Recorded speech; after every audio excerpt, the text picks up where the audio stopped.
जय हिंद दोस्तों, facets of UPSC में आपका स्वागत है। दोस्तों, एक साल पहले लगभग मैंने ये चैनल शुरू किया था यूपीएससी सिविल सर्विसेज के सीसेट के क्वेश्चंस कवर करने के लिए। सीसेट में कई सारे लोगों को दिक्कतें आ रही थी, कुछ मार्क्स से उनका रह जा रहा था, तो मैंने सोचा कि कुछ बेस्ट टिप्स शेयर करूँ। और मैथ्स के खास करके सेक्शन, क्योंकि मैथ्स एक ऐसा सेक्शन है जहाँ से अगर आपको कॉन्सेप्ट पता है तो काफ़ी आसानी से आप स्कोर कर सकते हैं। तो काफ़ी सारे वीडियोज़ इनिशियली आप देखें अगर तो 40-50 जो वीडियोज़ हैं वो सीसेट के अराउंड ही हैं।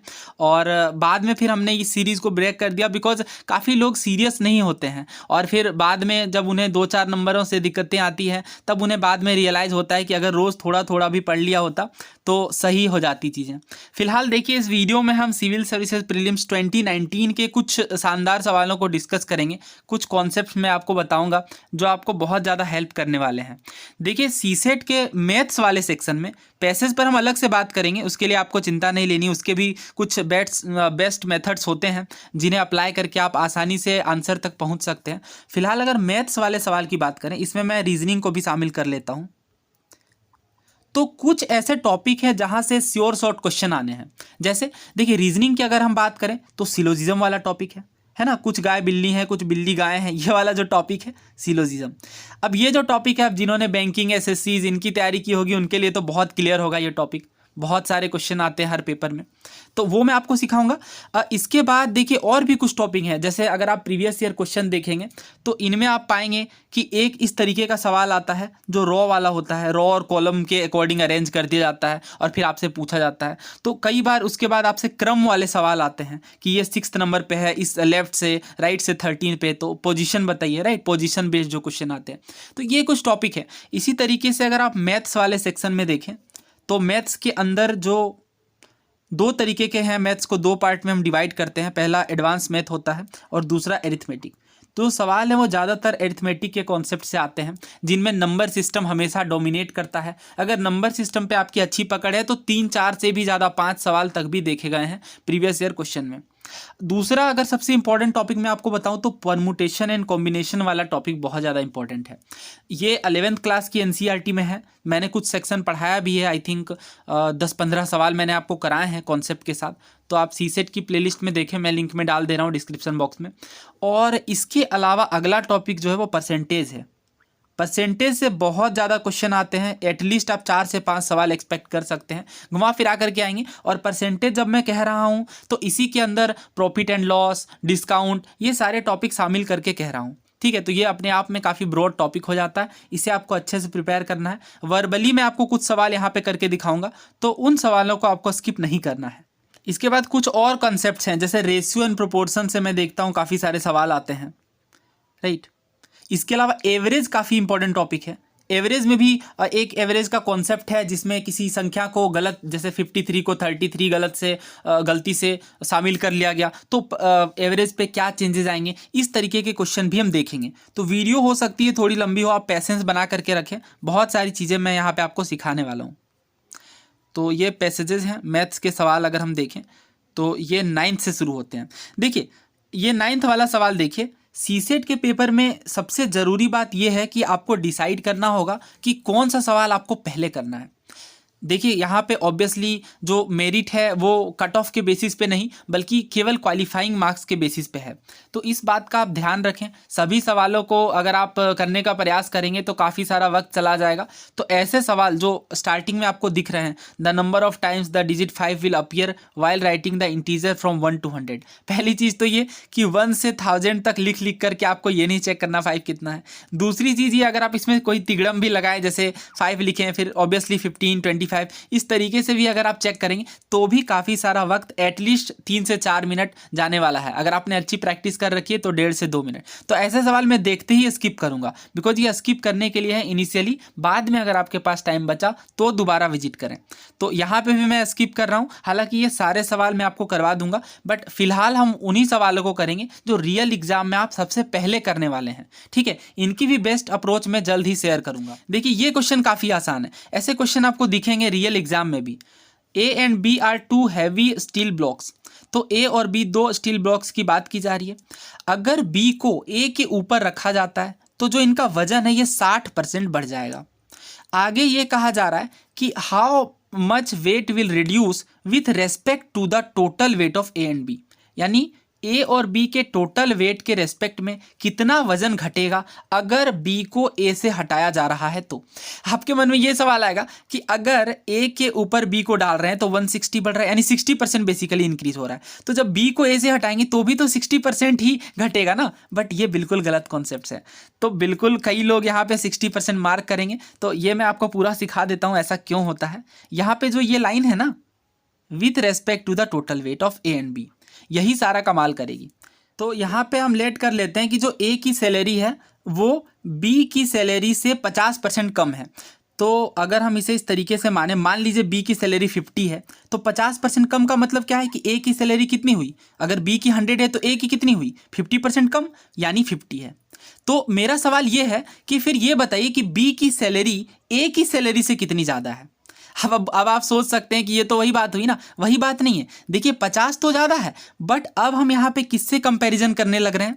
क्या बी से कंपैरिजन कर रहे हैं? जी नहीं, हम ए से कंपैरिजन कर रहे हैं। मैंने क्या सवाल पूछा कि बी की सैलरी ए की सैलरी से कितनी ज़्यादा है, तो यहाँ पे कंपैरिजन ए से हो रहा है। फिर से इसे आप समझिए, देखिए दो यहाँ पे हैं, एक 100 है, दूसरा 50। तो मैंने आपसे ये कहा कि जो ए की सैलरी है वो बी से 50 कम है, बी से 50 कम है, यानी यहाँ पे हम कंपेयर किससे कर रहे हैं, बी से। लेकिन अगर मैंने आपसे पूछा कि बी की जो सैलरी वो ए से कितनी ज़्यादा है, तो देखिए इसे आप इस तरीके से सॉल्व करिएगा कि बी की सैलरी 100 है, ए से कितनी ज़्यादा हुई, ए से कितनी ज़्यादा हुई, 50 ज़्यादा।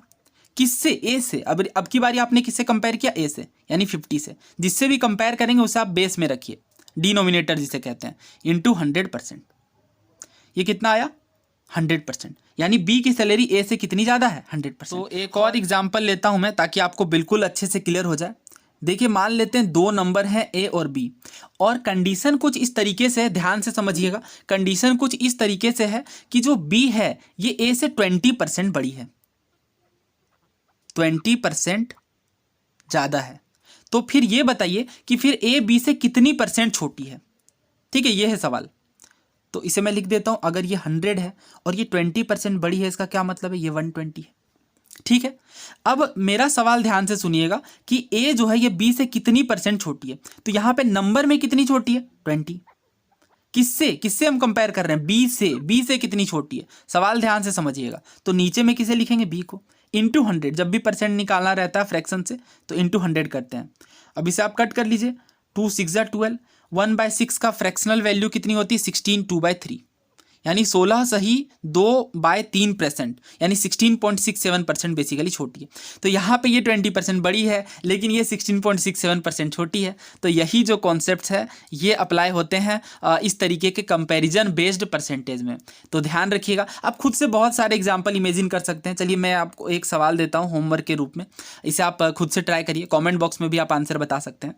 तो सवाल कुछ इस तरीके से है कि ए जो है ये बी से 40% बड़ी है। तो आपको यह बताना है कि बी जो है वो ए से कितनी % छोटी है। ठीक है, एक ये सवाल है। एक और सवाल आपको देता हूँ, हालांकि इसके पीछे कुछ कॉन्सेप्ट्स हैं वो भी मैं आपको सिखा देता हूँ साथ में ही। देखिए मान लीजिए किसी चीज़ की जो कीमत है, कीमत यानी प्राइस, वो 20% बढ़ जाती है। ये बहुत इंपॉर्टेंट पैटर्न है, बहुत एग्जाम्स में पूछते हैं, बहुत ज़्यादा। ठीक है, तो ध्यान से इसे समझिएगा। किसी चीज़ की जो प्राइस है ये 20% बढ़ जाती है। लेट सपोज चलिए चीनी की प्राइस है 20% बढ़ गई, तो आपसे ये पूछा जाएगा कि खपत यानी कंजम्पशन में कितने % की कमी करें, कितने % की कमी करें कि खर्च पर कोई एक्स्ट्रा बोझ ना पड़े। सवाल आप समझ रहे हैं? जैसे मान लीजिए चीनी लेट सपोज 50 रुपीज़ kg था, अब ये बढ़ करके 70 रुपीज़ kg हो गया। पहले आप 5 kg चीनी कंज्यूम कर रहे थे, तो अब आप इसे कितना कम कर देंगे ताकि आपके खर्चे पर ना बोझ पड़े। जितना आपके जेब से पहले पैसा जा रहा था उतना ही बाद में जाए। अब ऑब्वियसली कीमत बढ़ेगी तो आपको खपत को कम करना पड़ेगा, अगर पैसे एक्स्ट्रा नहीं लगाने हैं तो इसे भी मैं आपको समझा देता हूँ। देखिए मान लीजिए पहले जो है ये 100 था, ठीक है, कीमत अब बढ़ गया 20%, यानी बढ़ करके कितना हो गया, 120 हो गया, हुआ ना। अब 20% आपको घटाना है, तो ये 20 किसके रेस्पेक्ट में घटेगा, 120 के रेस्पेक्ट में। ठीक है, तो वही कॉन्सेप्ट है, फिर घुमा फिरा करके अलग अलग तरीके से अप्लाई होता है। आप समझ गए होंगे कहाँ कहाँ पे इनका एप्लीकेशन है। अब इस सवाल को आप खुद से कर लेंगे। देखिए मैं फिर भी समझा देता हूँ। तो एक बार दोबारा देखिए, 2 हैवी ब्लॉक हैं, बी को रखा गया तो वेट जो है 60% बढ़ गया। आपको ये बताना है कि बी को अगर रिमूव करेंगे तो कितने परसेंट का यहाँ पे कितना जो वेट है ये रिड्यूस हो जाएगा। ए मान लीजिए 100 किलो का था, अब आपने बी को इसके ऊपर डाल दिया तो ये कितना बढ़ गया, ऑब्वियसली 60% बढ़ा, यानी 60 kg बढ़ गया, क्योंकि 100 का 60% 60। तो हमें किससे कंपेयर करना है, ए प्लस बी से, यानी 160 से। किसे हम हटा रहे हैं, 60 को, परसेंटेज निकालना है यानी 100। जब आप 60/100 × 100 करेंगे तो ऑब्वियसली 60% आएगा, राइट। लेकिन हम यहाँ पे 160 से कंपेयर करेंगे, क्योंकि ये लाइन मैंने आपको दिखाया था ना, ये देखिए, respect to the total weight, total weight के रिस्पेक्ट में पूछा जा रहा है। तो अब इसे सॉल्व करना काफ़ी आसान है, 60/160 × 100। देखता हूँ मैं सॉल्व करके। 0 0 कैंसिल आउट हो गया, और कुछ कट रहा है क्या, हाँ 4 से काट लेते हैं इसे, 4 4 जा और 15 4 जा 60 होता है, राइट। अगेन ये कट रहा है तो 15 5 75 होता है, 75 का आधा 37.5 है क्या ऑप्शन में, यस। सो ऑप्शन डी यहाँ पे सही होगा, ठीक है, ऑप्शन डी। तो ऐसे सवाल आएंगे। अब इनमें देखिए कॉन्सेप्ट्स अगर आपको पता है तो काफ़ी आसानी से आप ऐसे क्वेश्चन कर लेंगे। बहुत 4 से 5 सेकंड लगेंगे अगर आपकी कैलकुलेशन प्रैक्टिस अच्छी है तो, अदरवाइज विद इन 30 सेकेंड्स तो हो ही जाने चाहिए ऐसे सवाल। आई नो मैंने बहुत ज़्यादा एक्सप्लेन कर दिया, बट ये कॉन्सेप्ट्स हैं, अगर आप इन्हें सीख लें तो फिर रियल एग्जाम में भी आपको हेल्प करने वाले हैं डेफिनेटली।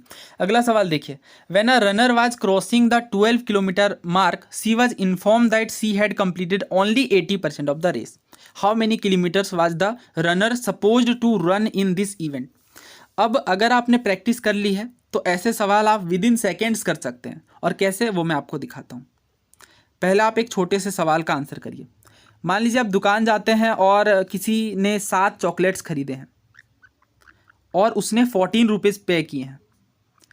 अब दुकानदार से आपने कीमत नहीं पूछी कि पर टॉफ़ी की या पर चॉकलेट की क्या प्राइस है, आपने उससे बस ये कहा कि मुझे 4 टॉफ़ीज़ दे दीजिए। तो आप कितना पे करेंगे? ऑब्वियस सी बात है, जब 7 चॉकलेट खरीदे उसने और 14 पे किया, इसका मतलब पर चॉकलेट की प्राइस क्या हुई, पर चॉकलेट की प्राइस क्या हुई? आप कहेंगे 2 रुपये हुई, राइट। 2 रुपये। क्या किया आपने? कुछ नहीं, सिंपली डिवाइड। तो यहाँ से जब आपने डिवाइड किया तो एक चॉकलेट की कीमत आई 2 रुपीज़। अब आपको 4 खरीदना हो या 10 खरीदना हो, आप मल्टीप्लाई करके दुकानदार को पे कर देंगे। तो ये आप कॉन्सेप्ट समझ पा रहे हैं जो यहाँ पे यूज़ हो रही है। 7 चॉकलेट का पड़ा 14, तो 1 चॉकलेट का आपने क्या किया, डिवाइड किया। फिर आपको 10 निकालना हो, 20 निकालना हो, जो भी निकालना हो, यहाँ पे आप मल्टीप्लाई करते जाएंगे। यही कॉन्सेप्ट बस दिमाग में लेकर के चलिए, कई सारे सवाल हम यहाँ पे करने वाले हैं इसी कॉन्सेप्ट की मदद से। तो 80% मार्क कवर किया है रेस का, लेकिन यहाँ पे 12 किलोमीटर कवर हुआ है। तो इसका क्या मतलब है? इसका मतलब सिंपली ये है कि 80% दौड़ा है उन्होंने, बट 12 किलोमीटर कवर हुआ है, ठीक है। तो 1% अगर वो दौड़ते तो कितना कवर होता?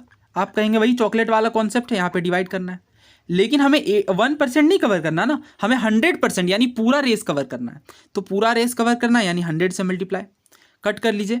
20 चौके 80 होता है, 20 पच्चे 100 और 4 तिया 12, 3 पच्चे 15, यानी सही आंसर क्या होगा? ऑप्शन बी 15, ठीक है। ये तो मैंने आपको समझाया इसलिए इतना टाइम लगा, अदरवाइज मैं कैसे सोचता हूँ, देखिए 20 चौके 80, अगर मैं इसे कट करूँ, let me change the colour first.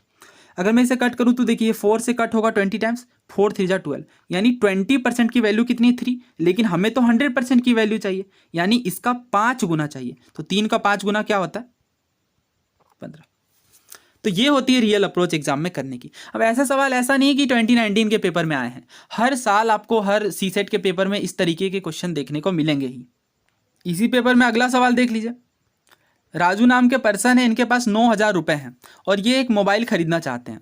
तो जब ये मोबाइल ख़रीदना चाहते हैं, इन्होंने मोबाइल की प्राइस चेक की तो पता चला इन्हें कि इनके पास केवल 75% ही है, जितना हैंडसेट को खरीदने में लगता उसका केवल 75% ही है, और इनके पास हैं कितने? 9,000 रुपये। उसके बाद ये उधार लेते हैं अपने दोस्त से 2,000 रुपये, ठीक है, जो कि ये कभी चुकाने वाले नहीं हैं। तो आपसे ये पूछा जा रहा है कि क्या हो रहा है इनके साथ? क्या राजू के पास अभी तक इनफ पैसे नहीं है हैंडसेट खरीदने के लिए? क्या एग्जैक्टली सेम अमाउंट है जिससे ये फ़ोन खरीद लेंगे? क्या इनके पास इनफ अमाउंट है और इनके पास भी 500 रुपये बच जाने वाले हैं? क्या इनके पास इनफ अमाउंट है फ़ोन खरीदने के बाद भी और 1,000 रुपये बच जाने वाले हैं? तो आपने क्या कहा? आपने ये कहा कि 75% राजू के पास है, लेकिन है कितना? 9,000 रुपये। सेम कॉन्सेप्ट, 1% की वैल्यू निकालिए। आप कहेंगे हम पिछले सवालों में यही करते आ रहे हैं, क्या डिवाइड। लेकिन हमें तो 100% चाहिए, क्योंकि मोबाइल खरीदने के लिए तो 100% कीमत चुकानी पड़ेगी, ठीक है ना। तो 25 तिया 75, 25 चौके 100। अगर मैं इसे कट करूं 3 को, तो ये 3000 टाइम्स, यानी बेसिकली 3 तिया 9 और 4 तिया 12, यानी टोटल जो मोबाइल की कीमत है वो कितनी है, 12,000 रुपये। याद करिए राजू के पास स्टार्टिंग में कितना था, 9,000। 2,000 अपने दोस्त से उधार लिया है, कितने हो गए, 11,000। फ़ोन की कीमत क्या है, 12,000। 1,000 रुपये कम पड़ रहे हैं ना, 1,000 रुपये कम पड़ रहे हैं। Raju still does not have enough amount to buy the handset. तो अगर यहाँ पे डायरेक्टली ऑप्शन में लिख दिया जाता कि राजू को 1,000 रुपये कम पड़ रहे हैं तो भी सही होता। अगर ये भी कह दिया गया कि इनफ अमाउंट नहीं है तो ये भी सही है, बट ये तो गलत है। कहाँ पैसे बच रहे हैं, उल्टे तो कम पड़ रहे हैं, तो ये दोनों तो गलत है। एग्जैक्टली सेम अमाउंट कहाँ है, अगर 3,000 उधार लेते तो एग्जैक्टली सेम अमाउंट हो जाता।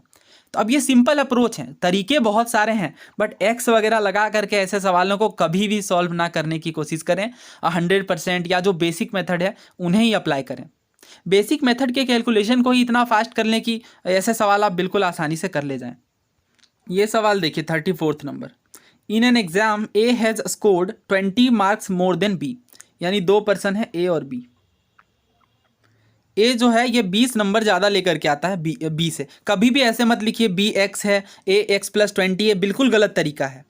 If B has scored 5% less marks than A, how much has B scored. और एक तो ये किसने कह दिया कि एक्स मान करके बनाने वाली मेथड बेसिक होती है, ये बिल्कुल फर्जी बातें हैं, ठीक है। कोई वो बेसिक मेथड नहीं, बल्कि वो लेंदी अप्रोच है। बेसिक और लेंदी मेथड में फ़र्क होता है, ठीक है। बेसिक मेथड वो होती है जो आप अपने आसान से शब्दों में समझ पाएँ, ठीक है, और किसी भी तरह की कंडीशन हो, प्रेशर वाली सिचुएशन हो या भले ही उस टाइम पे आपका दिमाग स्लो काम करो, बट फिर भी आप उसे सॉल्व कर लें, ठीक है, वो होती है बेसिक मेथड। तो क्या कहा जा रहा है कि बी जो है ये 5% कम नंबर लेकर के आता है ए से। तो मान लीजिए ए 100% नंबर लेकर के आता है, 5% लेस देने, अच्छा ये मैंने उल्टा लिख दिया ना,